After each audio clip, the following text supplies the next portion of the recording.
Singular and plural. This is the rule number 5.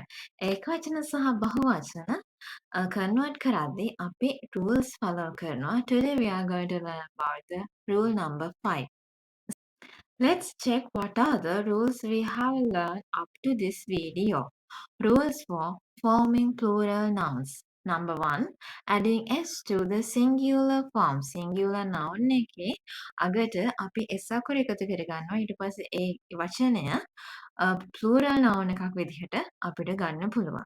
Second rule, adding es to nouns ending in s, x, z, ch or sh. මෙන්න මේ අකුරු වලින් ඉවර වෙන nouns වලට අපි es යොදා ගන්නවා. Third rule, changing y to ies. y අකුරෙන් ඉවර වෙන වචන වලට අපි y අයින් කරලා ies යොදා ගන්නවා. Fourth one, changing f or fe to ves. f අකුරෙන් හරි fe අකුරු වලින් ඉවර වෙන වචන වලට අපි ves යොදාගෙන ඒ වචනය plural noun එකක් විදිහට convert කරනවා.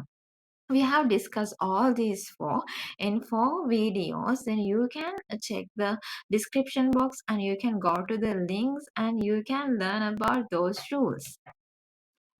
Let's go to the rule number 5. Changing vowel. Sound. Irregular plurals. Vowel sound එක change කරලා අපිට plural nouns හදාගන්න පුළුවන්. Some nouns changing their internal vowel to form the plural. The first one, man, men. Woman, women. Foot, feet. Tooth, teeth. Goose, geese.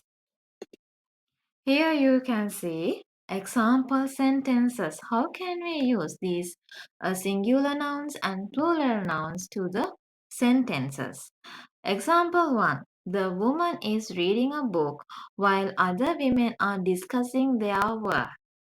එක කාන්තාවක් පොතක් කියවමින් ඉන්නවා. ඒ අතරතුරදී අනිත් කාන්තාවෝ ඒගොල්ලන්ගේ වැඩ කටයුතු ගැන කතා බහ කරමින් ඉන්නවා. Second one, I hurt my foot while playing and now both of my feet are sore. I hurt my foot while playing and now both of my feet are sore. This is the third example sentence. The little girl lost a tooth, but soon she will have new teeth. The little girl lost a tooth, but soon she will have new teeth. This is the last example sentence. A goose is swimming in the pond, and a group of geese is following it. A goose is swimming in the pond, and a group of geese is following it. This is the fifth rule you need to follow when you are converting the singular nouns into the plural.